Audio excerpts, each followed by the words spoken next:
Halo saudara-saudara, selamat jumpa. Saya Mbak Hardi.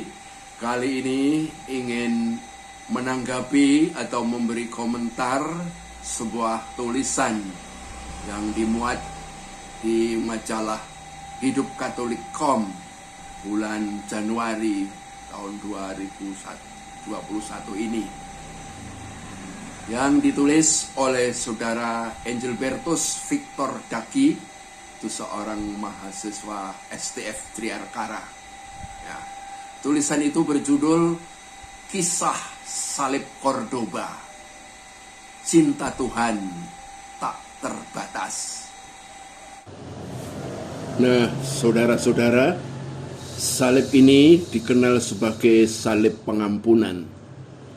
Di gereja dalam kompleks biara Santa Ana dan Santo Yosef di Cordoba, yakni Spanyol Selatan, terdapat sebuah salib yang sangat memukau. Patung salib itu adalah salib pengampunan dosa, dengan patung Yesus yang lengan kanannya lepas dari salib dan terulur ke bawah. Nah, orang-orang Spanyol menceritakan asal muasal patung ini. Nah, suatu ketika seorang pendosa datang untuk mengakukan dosanya kepada imam. Imam menerima di bawah salib. Seperti biasa, setiap kali seorang pendosa mengakukan dosa besar, imam ini berlaku sangat tegas. Ia menjatuhkan denda dosa yang berat dan banyak denda dosa lainnya. Rasa bersalah sang pendosa sudah pergi, sudah hilang. Namun karakter lamanya tak lama kembali. Sang pendosa kembali jatuh dosa. Kali ini setelah pengakuan dosanya, sang imam mengancam, "Ini kali terakhir ya. Kali terakhir aku mengampuninya."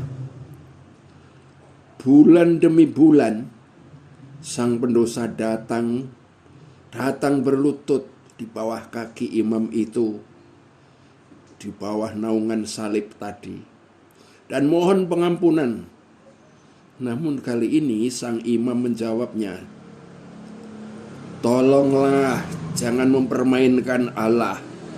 Saya tidak bisa membiarkan kamu menghinanya."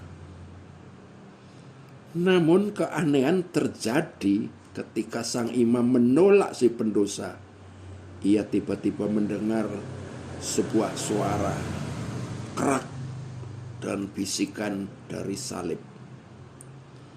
Tangan kanan Yesus tiba-tiba ditarik lepas dari salib dan memberikan berkat pengampunan.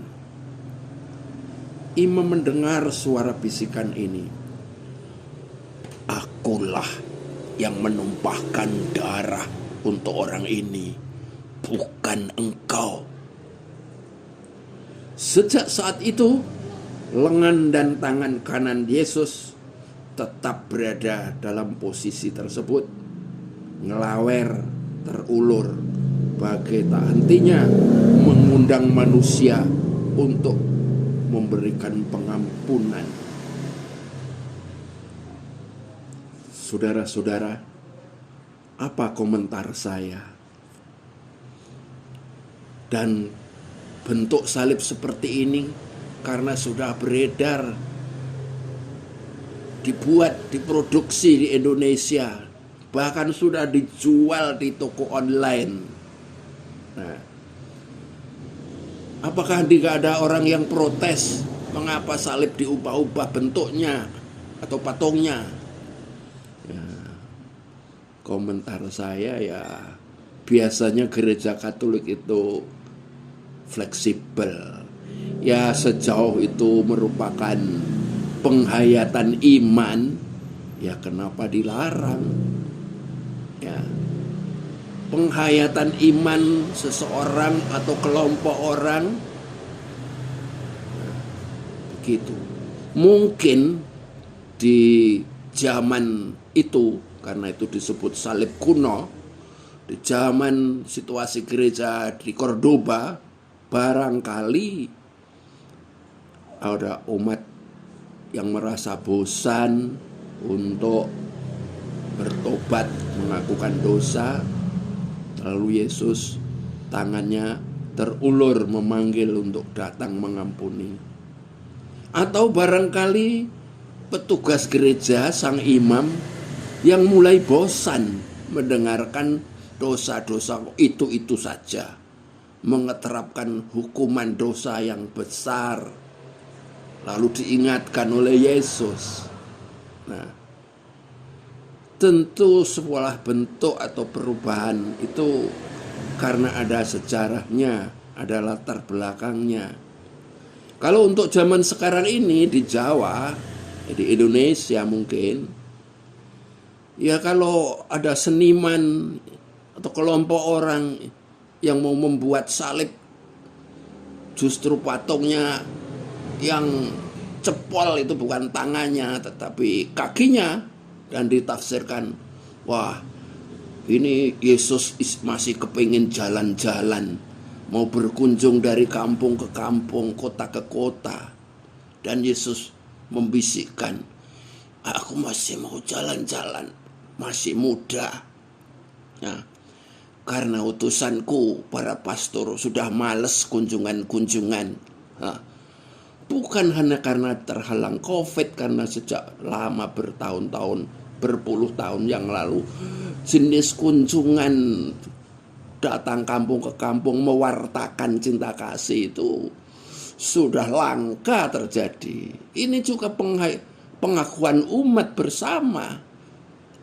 Tidak heran nanti kalau di Jogja, seniman Jogja membuat itu patung yang kaki Yesus tergantung, kelaweran mau jalan karena mau mengunjungi kita yang rindu akan kunjungan-kunjungan pastor.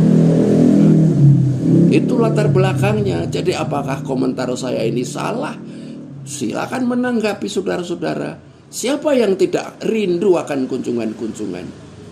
Bukan hanya kunjungan pada orang dosa, tapi orang-orang menderita, orang miskin, janda, duda. Nah, semua membutuhkan sapaan langsung. Bukan hanya kunjungan ke suatu keluarga untuk misal lingkungan, tapi tidak ada gantinya kunjungan itu. Itu sebagai tugas penggembalaan saya kira. Ya, domba-domba yang hilang zaman tidak dicari, bahkan barangkali masalahnya sendiri, biarin dombanya hilang, dombanya sudah jelek kok, bulunya kumal, mencret lagi, biarin. Nah, tentu pandangan atau sikap seperti ini sangat-sangat ya tidak baik. Maka itu silakan Bapak Ibu tidak usah gusar karena Tuhan Yesus tetap mengunjungi kita dari rumah ke rumah, hati ke hati, tetap mau mengulurkan tangan, mengampuni kita. Mari kita bergembira karena Tuhan tidak pernah bosan untuk mengampuni, untuk menggandeng kita. Kita semua diberkati. Amin.